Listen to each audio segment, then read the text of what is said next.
Interbank में dollar की कीमत में 1 रुपया 50 पैसे कमी। इंटरबैंक में डॉलर 217 रुपये 25 पैसे पर फरोख्त हो रहा है।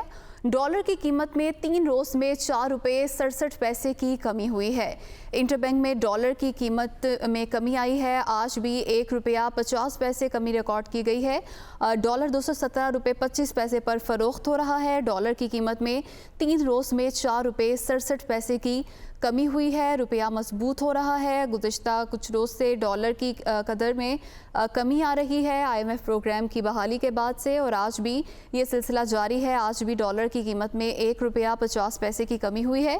इंटरबैंक में डॉलर 217 रुपये 25 पैसे पर फरोख्त हो रहा है।